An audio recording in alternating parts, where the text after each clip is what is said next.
So good afternoon, everybody. Thanks for joining today. We have a good learning session today. And we are at the chapter 3 of NABH entry-level guidelines, management of medication. So we have a very eminent speaker, Dr. Joseph Fidelis, who is also a part of the governing committee of CAHO. He is also the national representative for the entry-level organizations in India under CAHO. He's basically anesthetist by profession, a critical care consultant at Annai Velangani Hospitals, Tirunelveli. And he has more than 9 years of work experience in various institutions. A very interesting and eminent speaker and trainer. So I welcome Dr. Joseph Fidelis. Thanks for joining, Dr. Joseph. Thank you, my dear friend Adel. Yeah. I'm Dr. Please, Joseph. Good afternoon, good evening to all. I'll be taking you through the chapter of medications management, which is MOM, or the short form of MOM. I'll be dealing with the entry-level standards. So I'll give you a short introduction of what MOM deals with this. Just a minute. Yeah.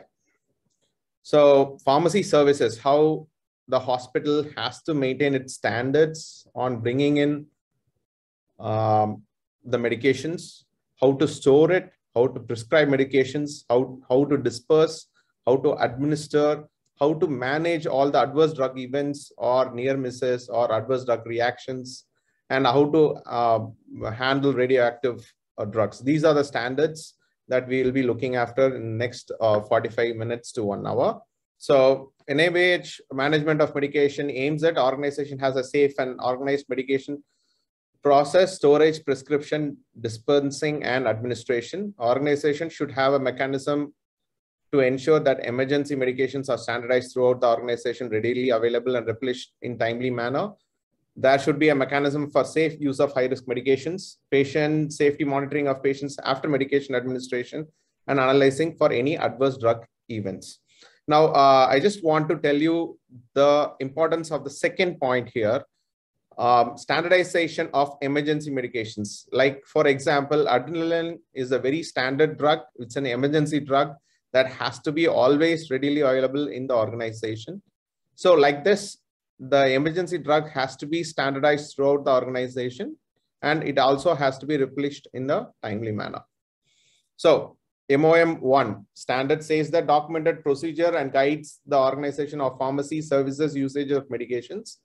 Document of procedures shall incorporate purchase, storage, prescription, dispensing of medication. That is the way the hospital purchases, stores its medicines. Prescription, like it can be either a handwritten prescription or it can be a electronic case sheet record prescriptions or e-prescriptions, and how it is dispersed, how it is properly checked and dispersed, and documented procedures for addressing procurement. How do you procure? How do you do a vendor evaluation, and how the implantable processes are brought into the hospital. So for people out there, what are medical implants? They're basically devices, tissues made from bone, skin tissues, like, for example, a skin graft or an implant, a cardiac implant, or a plate for orthopedic implants. These are the things that are placed inside the body or under the surface of the body to basically replace missing parts or delivery of medications, monitoring body functions, and support organs and organ tissues. So how do you implement MOM 1?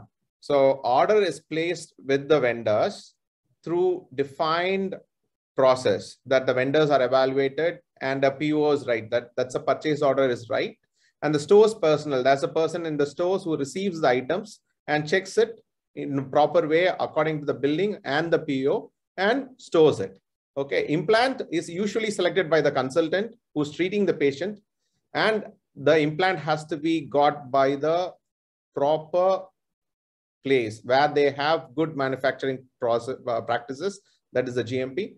And the purchase request is always sent through the pharmacy, not directly through the consultant to the manufacturing unit or the vendor. It is always done through the pharmacy. And the stocks also can be maintained. Stocks can be maintained either in pharmacy or in the OT also. But the stocks register has to be present in both sides so that the stocks are correct in order. Basically, all implants are sterilized before use, and it is discarded in blue bags, the implants that are removed. So the points to remember in this particular point is the vendor should have appropriate licenses. The pharmacy should have an approved list of vendors. Say, for example, there are around 20 lists. All these vendors will be evaluated by the PTC committee or the pharmacy therapeutics committee on basis of basically how fast they deliver the drugs, what are the drugs they have, what are the drugs they don't have, and all those things. And the list of the implants and the departments are using. For example, the hospital where we work in, usually we have orthopedic implants. So we do maintain a list of implants that the orthopedic department uses. It can be, the pharmacy can be outsourced also. And the pharmacy should have a pharmacist available 24/7 if it is a 24/7 run pharmacy. Should have a list of medications used in the hospital. That is basically, it is called the formulary. All the medications that is commonly used in the hospital should be present in the formulary, should be endorsed in the licenses, and the change in the pharmacist also. Say, for example, a pharmacy leaves the company and goes, or leaves the hospital and goes. It should reflect in the license also. So documentation in this particular is protocol for pharmacy purchase, storage, prescribing and dispensing medication, theater logbook or the implant registers, like I previously talked about. If the implant is stored in the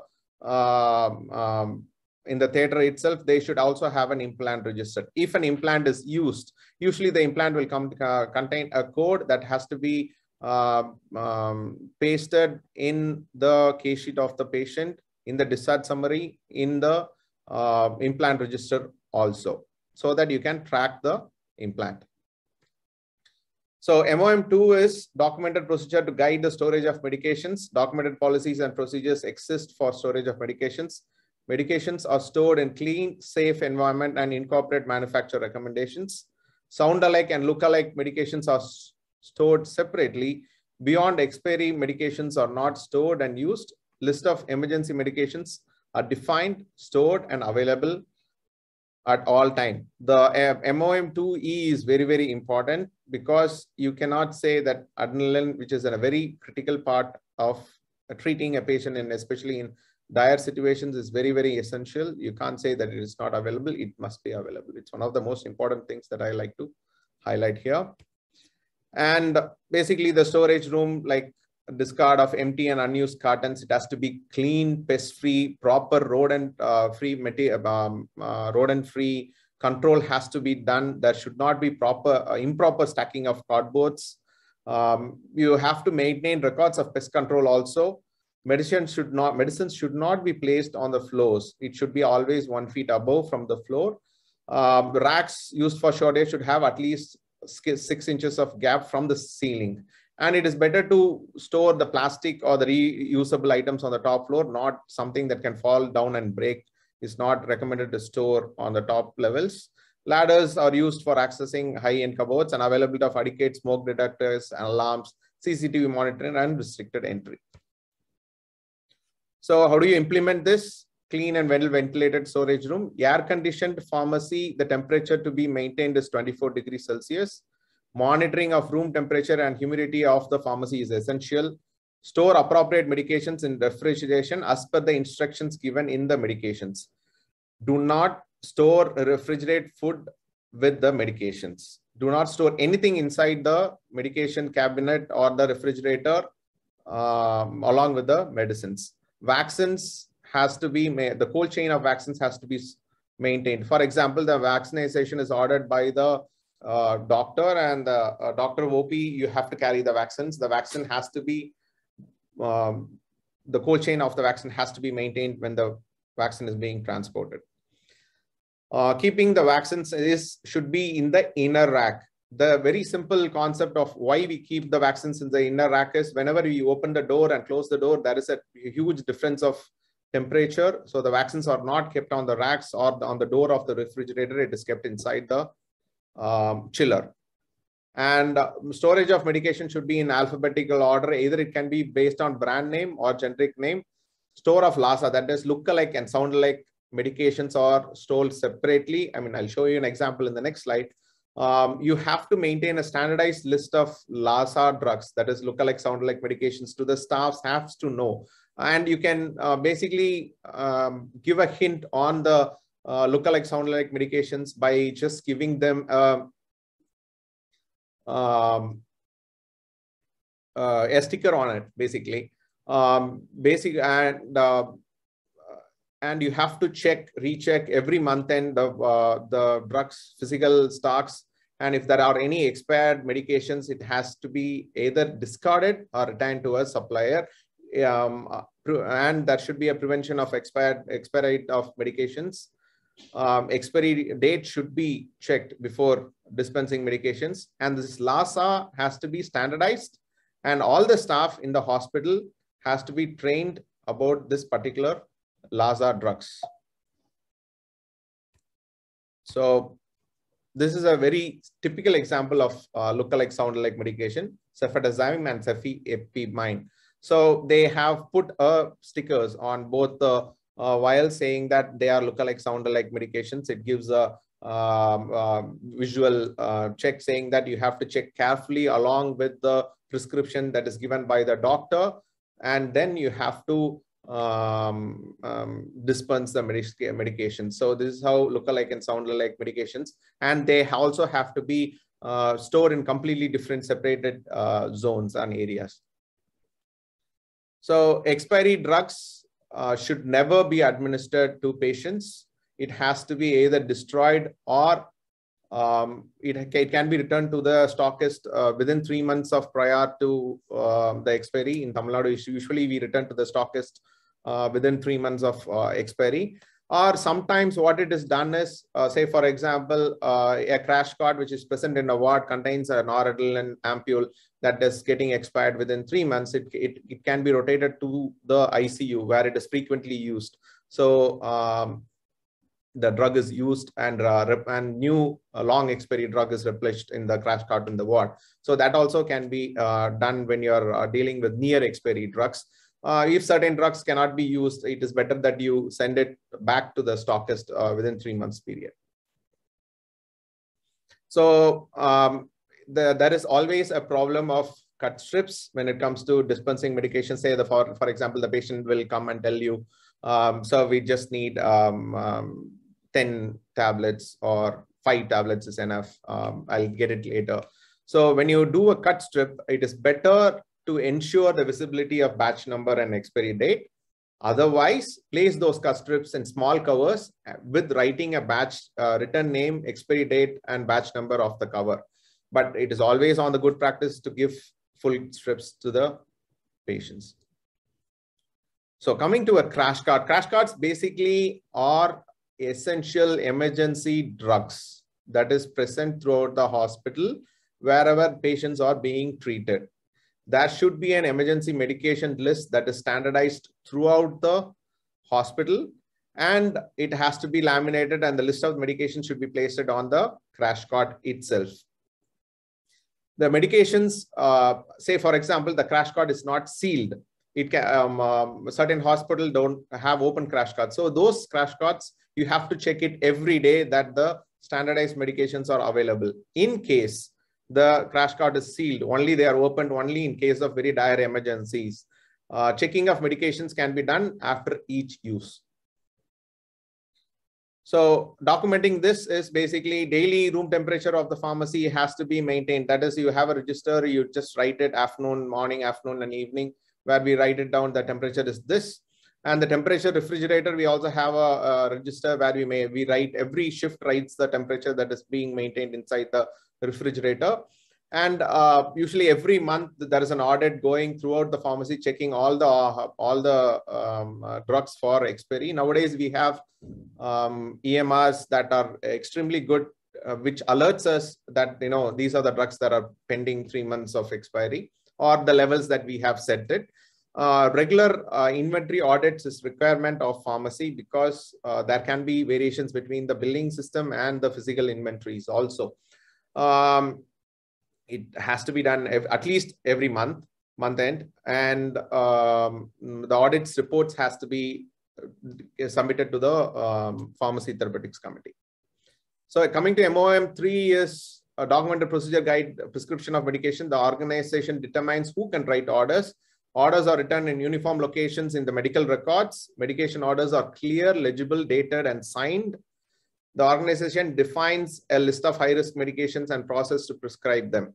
The organization determines who can write orders. Is basically the doctors or the duty medical officers, the consultants, the registrars, the associate consultants. They are the persons who basically write all medications, and it has to be written in uniform locations.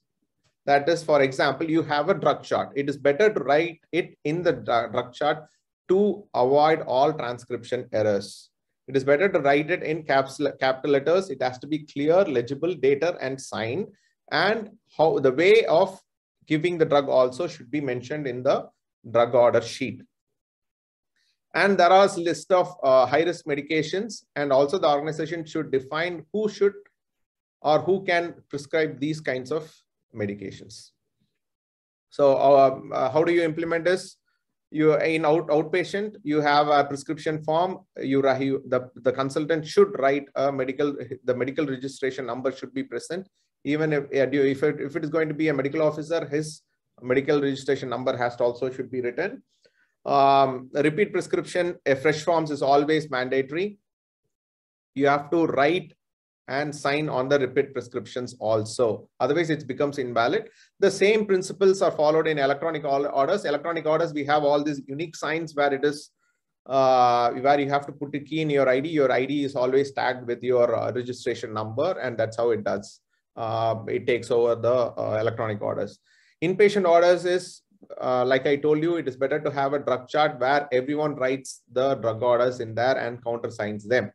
It should include, the drug chart should include the UHID of the number. The medication administration details will be also be present in the drug chart itself. How do you give, whether it is how hours frequently it is given, whether it's BD or 6th hourly or it's 8th hourly. And if there is going to be a change in order, say for example, you're changing a drug which is being given from 8th hourly to 6th hourly, it is always the best to strike out the previous order and write a fresh order in the drug chart itself. So avoiding prescribing error is basically using capital letters. It is always better to write generic names rather than pharmacological, rather than the company names. And you have to state the right dosage, the right way of giving the patient, like the subcutaneous, IV or IM or deep IM, all these things have to be done. And for example, in the middle of the night when we get a call asking for an insulin order, say that for example, the patient is posted for surgery and the sugars are a little high, I need to get an oral order, the consultant is not available. It is always better to use a readback policy to give the right insulin to the patient and not end up having any kind of adverse drug event. So these trainings has to be given to the doctors, because most of the doctors need to understand why we all do this. The nurses also should know, because most of the time in all hospitals, it is the nurses who give the medications to the patients. And all staffs of the hospital should know the dangers of misusing high-risk medications. So points to remember: medication order, it can be either through EMR or handwritten or verbal order. What should the doctor do? Give the login ID if it is going to be an EMR. If it is going to be a handwritten order, he has to sign and authorize with this register number. If it is going to be a verbal order, it has to be countersigned within a specified time period. For example, you're ordering an insulin in the middle of the night. Next day morning, when you see the patient, the order that was given previous day night has to be countersigned.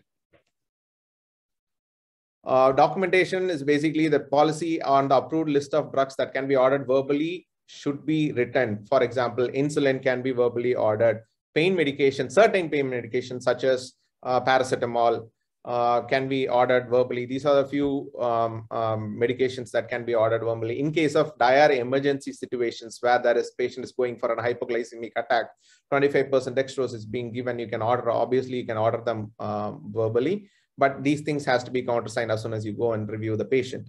There should be a policy on prescribing and dispensing and administrating high-risk medications. I'll come to that in the later part of the slides. Compliance of check of prescriptions has to be audited by the PTC committee. For example, weekly we can take around 10 or 20 prescriptions and check for if it is returned, countersigned, if the register number is present, if the handwritten is legible or not, if the dispensing was right, if the patient was given the right medication at the right time. So coming to MOM4, policies and procedure guide the safe and dispensing of medications. Medications are checked prior to dispensing. That, as I have already told, you check for the batch number, you check for the expiry date, you check for the right medication as per the prescription. And high-risk medications are also verified in the pharmacy by the pharmacist and also by the nurse before dispensing the medication to the patients. Medications that have high risk cause significant patient harm or death when used in error. That are all the medications. So we call them that are the drugs that have low therapeutic window. Low therapeutic window, put it in a very logical time. If you give it in a lower dose, it doesn't do anything. But if you give it in a more higher dose, it may kill the patient. So they have a very, very, very minuscule level of threshold of therapeutic window. Say, for example, pethidine or morphine, if it is given in very high doses, causes respiratory arrest. If potassium is given in very high doses, it may cause cardiac arrest. Radioactive substances, it can cause obviously radioactive poisoning. So these are told us, these do, say for example, a patient is on potassium correction. We have to give 20 to 40 milliequivalents of potassium to the patient. If you, over a period of 2 hours. So if you push the 20 milliequivalents of potassium, just like that, that can be ending up, the patient may end up with a cardiac arrest. So basically potassium is a high-risk medication. So that's one of the medication. So how do you implement? Display the risk of list of high-risk medications in prominent locations. Say, for example, ICUs, crash cots, in the pharmacy, in hospital pharmacies. All this, they should have higher list of high-risk medications. Post-operative ward, theaters. The staff should be familiar with the list. The pharmacist, like I told you previously, we have to cross-check the medications or prescriptions, and the pharmacist and the nurse also has to do it. So avoiding dispensing error is basically removing expiry drugs within precisely 3 months. Follow the best practices for high-risk medications. And all staffs are trained in misusing high-risk medications. So what to document in the Apex manual? How do you safely disperse medications has to be documented. There are defined procedures for medications and administrations. Medications are administered by trained personnel only. Prior to administration, medication orders, including patient dosage, route, and timing are verified. Prepared medications is labeled prior to preparation of second medications. Medication administration is documented. A proper record is kept for usage of administration and disposable of narcotic and psychotropic medications.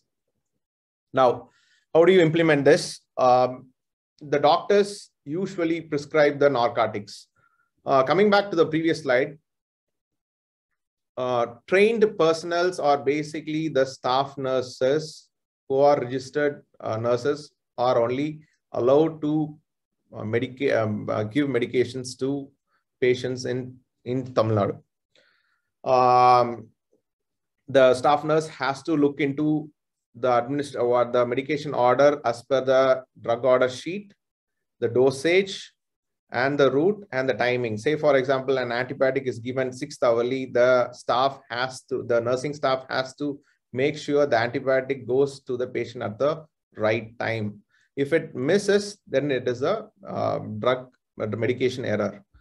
Medication is administration is documented. Once the medication is given, the antibiotic is given, it is countersigned in the drug chart saying that this particular medication is given. So doctors prescribe narcotics using individual prescriptions. Usually it is not doctors. These are all high-risk medications, are usually prescribed by palliative specialists, anesthesiologists, critical care specialists, or pain medicine practitioners. It can be administered by the doctors and registered nurses. The administered has to be within 1 hour of the permissible time. Say, for example, fentanyl, 50 mics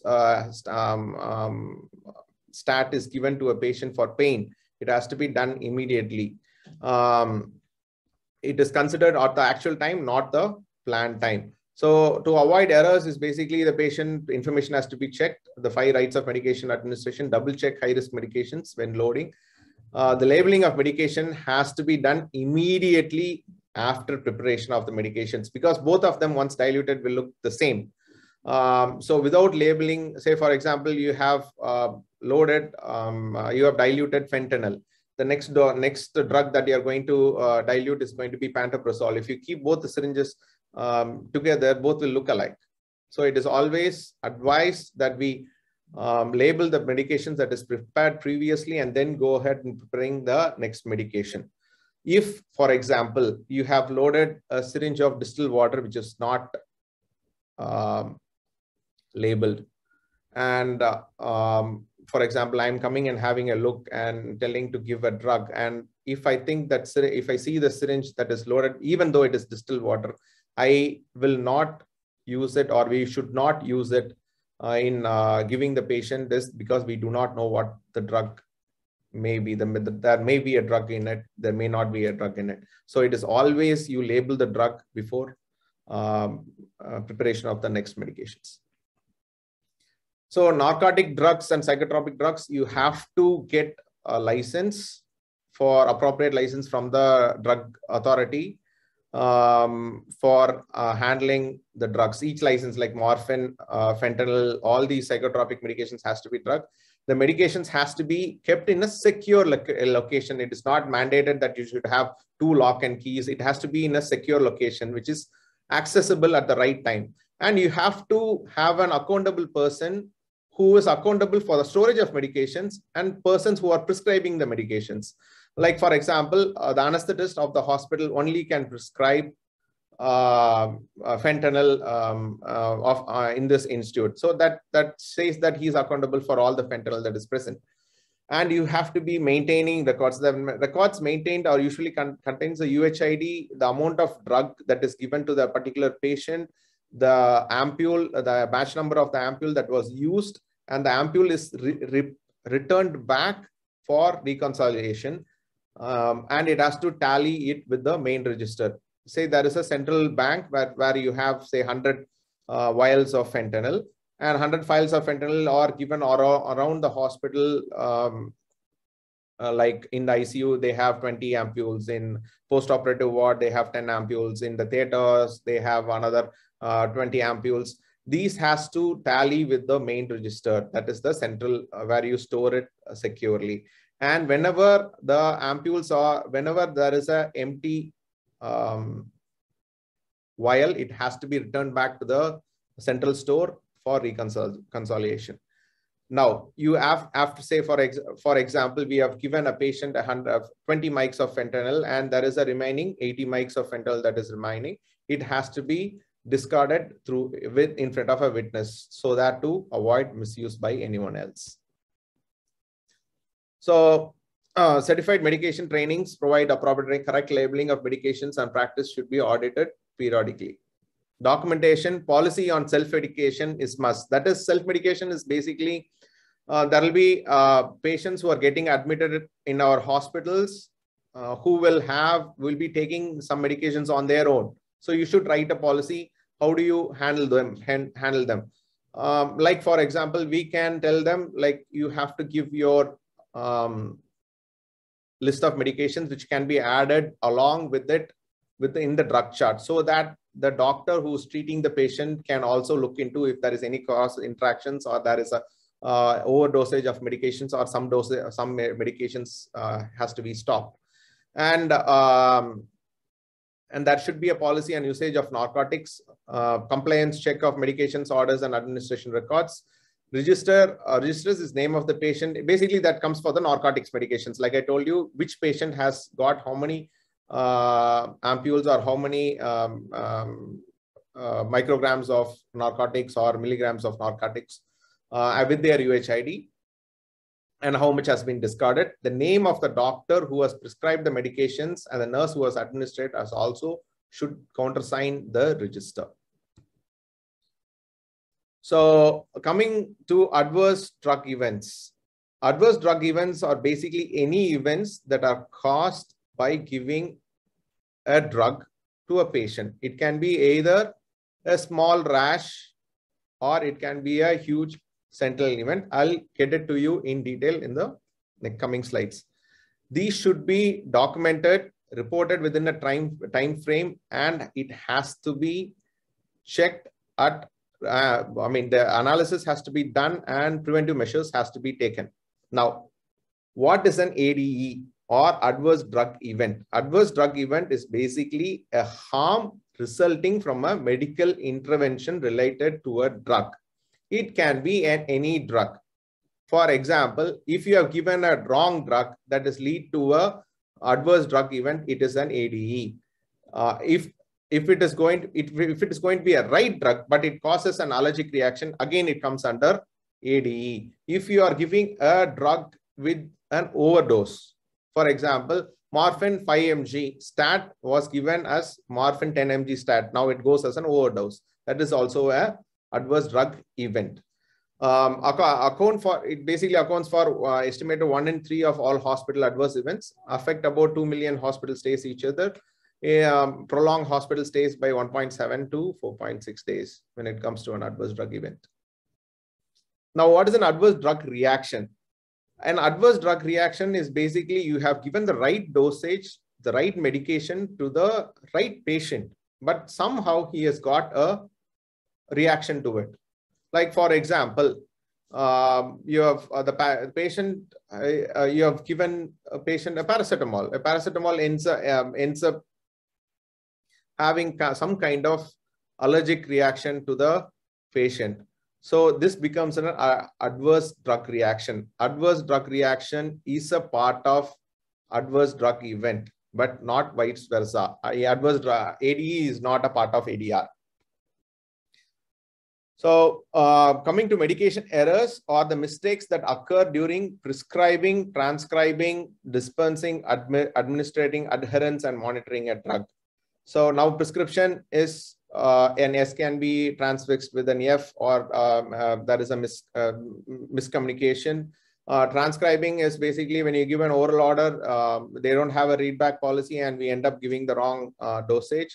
Dispensing is like lookalike, sound-alike medications.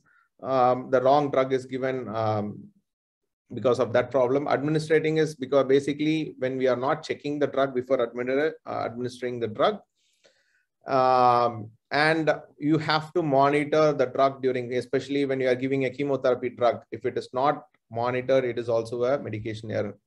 Medication errors that are stopped before they can cause any harm are called as near misses, or more formally, potential adverse drug event. For example, you have ordered for 10 units of insulin for a patient, and the nurse ends up hearing 50 units. And suddenly the doctor again remembers because he was not read back. So he calls back and asks that, and she tells them 50 units. Now it has been corrected. No, it is 10 units. So now that is a near miss event. Though medication errors are very common, they result harm less than 1% of the time. So medication errors, usually they do not cause no harm, but there is preventable harm and also non-preventable harm. Non-preventable harm comes under AD, adverse drug events. Like, for example, you end up having an allergic reaction to a typical drug which the patient regularly takes. So side effect, ADR, ADE, a patient, these are all scenarios. A patient is suffering from back pain and you give a correct dose of a tablet brufen to the patient or NSAIDs to the patient develops a skin rash.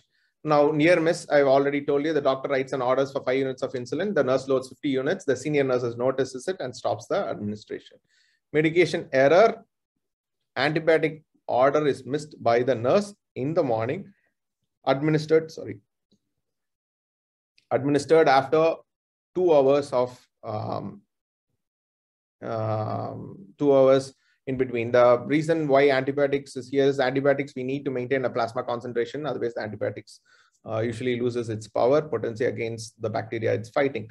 Now coming to a sentinel event, 60-year-old lady was administered with 0.25 mg of epinephrine instead of 5 mg of midazolam during a colonoscopy.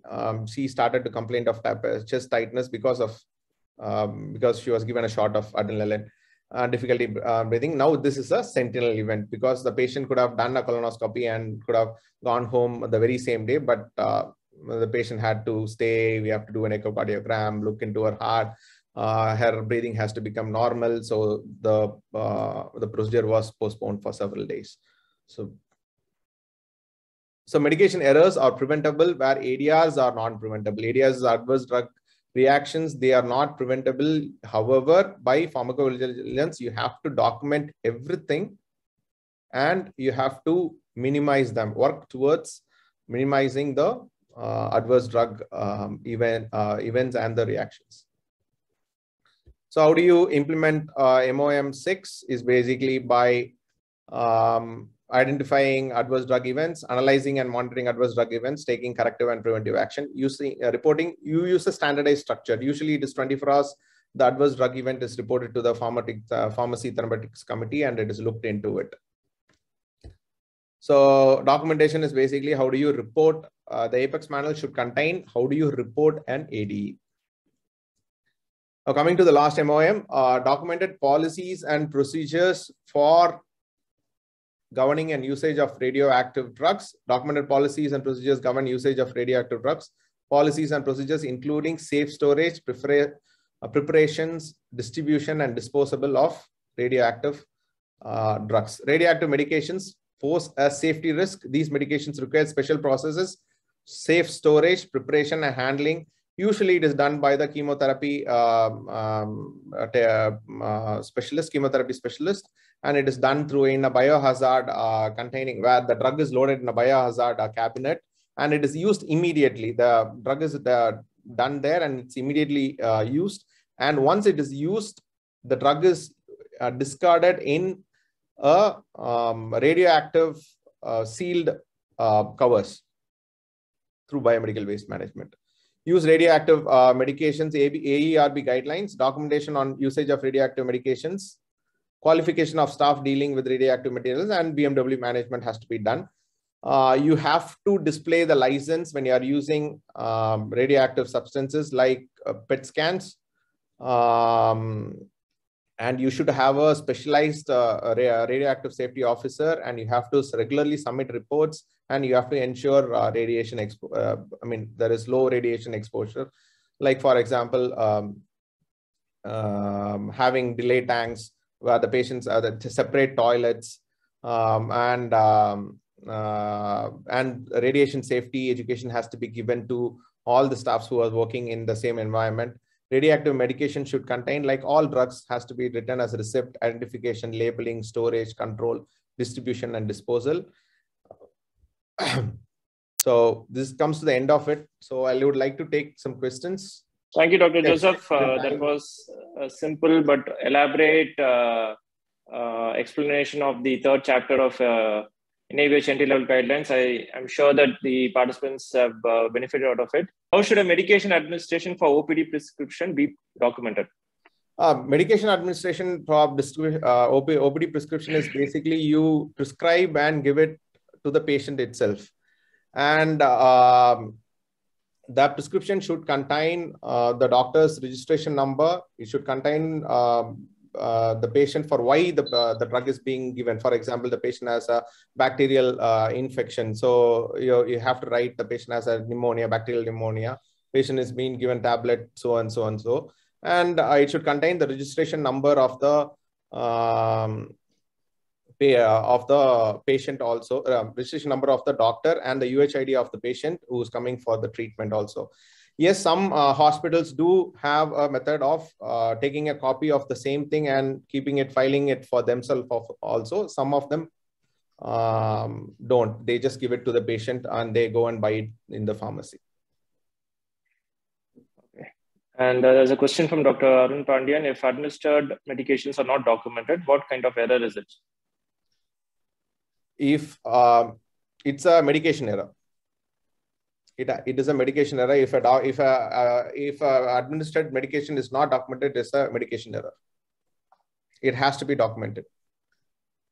Okay. And how to classify administration technique error versus adverse drug reaction? I mean, administration technique error is basically a medication error versus an adverse drug event is basically if you administer that particular drug in a different technique, it ends up having an adverse drug reaction or an event with the patient, then it comes under an adverse drug event. And no, Danny has asked, do we need to monitor patient after administering all high-risk medications? Yes, definitely. 100%. So, Rukman has asked, how is the disposable of radioactive waste? I think Adel, you can is it part with it's usually given in a bag that contains a radioactive symbol on it, and it is given to the biomedical waste people itself to discard it appropriately. So only anesthetists can prescribe narcotic drugs, or not really. Can also? Not really. It can be a primary consultant, or it can be a palliative physician. It can be a oncologist also. Does medication documentation error come under the administration error? I mean, a medication documentation error comes as a medication error. That's all. And Jansi has asked, is generic name required to be written on the prescription? It is a good practice to write generic names. We critical care physicians, we are used to generic names than brand names. So it is always a good practice because handing over is easy. The duty medical officers or the junior doctors will be able to know what type of medicine is given because the brands differ. The names differ, especially when it comes to company names. The same company names will be used, same drug names, brand names will be used in different companies also. So it is better to use, the best practice is to use generic names. Generic names, yeah. So Surya Prabha has asked, do we have to maintain separate records for fentanyl patches? Yes, definitely. And how to stick implant sticker in a discharge summary register if, no, actually, most of the implants comes with multiple stickers. If it is not present, you can always write it down in the discharge summary or type it in the discharge summary, the unique number of the implant. And Ashwati has asked, could you please list the list of drugs to be kept in the crash cart? That depends upon the hospital to hospital policy. Very essential drugs has to be kept, like for example, sodium bicarbonate, noradrenaline, adrenaline, dopamine. These are all very specific drugs that will be present in all drug cards. But for example, if our hospital is specialized in obstetric gynecology, we may include oxytocin also in the crash card because of PPH and things like that. It has to be defined by the hospital themselves. Does it require administration of high alert medications and discard the same with a witness? High risk medication doesn't require a witness. Only the narcotics like fentanyl, morphine, pethidine, meperidine, all these drugs, opioids has to have a witness while discarding. High risk medication doesn't need a witness to discard. Someone has asked you to explain a little bit on self-medication policy with an example. Self-medication as policy is basically a patient is taking Aspirin, 75 milligram. He has 75 milligram BD dose. He has been taking morning and night, and he has a chest pain. So he comes to the hospital and he ends up in the casualty, and the doctors finds that he has a elevated blood pressure. So he's been put on Depin also, an antihypertensive. Now, whether he has to continue his aspirin also or not is the question. So it is always better to, when you get a drug history, it is always better to add these drug in the drug chart itself, so that the aspirin doesn't go. Patient has had a chest pain also, so it is treated as an unstable angina. The doctor prescribes aspirin 75 mg again. So now the patient will be ending up taking 150 mg. So to avoid this, it is better to get the proper drug history. And these self-medications should be included, better to be included in the drug chart itself, so that there is no overdose or cross mix-up of medications. Yeah. So Nishit's first question was, how should stock out of any medicine be informed, and whom to be informed? Stock outs are basically medicines that are present outside the pharmacy. Okay, so stock outs are regularly checked, are regularly audited by the pharmacist or the pharmacist therapeutic committee. And if there is going to be a less of medication in particular area, it is again dispersed from the pharmacy. Basically, you can, a very simple example to tell this is the crash cards are basically stock out medications.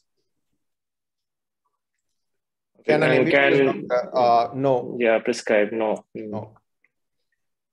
So does it come under medication or if medicines are not prescribed with generic names? No, it doesn't. I don't think so. No, it doesn't. So I think the self-medication policy has been... yeah, I explained, yes. Yeah. So where should you follow the drug recall list? I suppose where is it? Who should maintain it? Maybe that's the question. Nowadays, drug recall registers is usually maintained by the EMR software itself. You just tell in that these many days, this particular drug has to be kept. If this time arrives, please inform. So it gives a red alert. It's usually maintained by the pharmacy themselves. Or if, for example, there is a batch gives an allergic drug reaction to a patient, the batch is recalled. It is usually recalled through the pharmacy and it is maintained by the pharmacist. So we'll take 3 more questions before we end. Can we get high-risk drugs through phone orders? Yeah, insulin, yes, usually it is mostly given through phone orders, but the recard policy has to be readback policy must be implemented when you're giving these kinds of orders. And it is better to give it to a person who's the senior most or a duty medical officer. And readback has to be done. And there are times where we end up giving even potassium orders over phone, but readback is must because it depends on the emergency of the patient. Is narcotic license mandatory for SHCO certification if the anesthetist is not using fentanyl? Now that's a gray area. It is better to get a fentanyl narcotic license because since CEA certification requires narcotic license, I guess. Adel. Okay. And the last question would be, what will be the minimum time duration to report an ADR? 24 hours. Okay. Within 24 hours. So thanks, Dr. Joseph. Thank you all again for joining us today.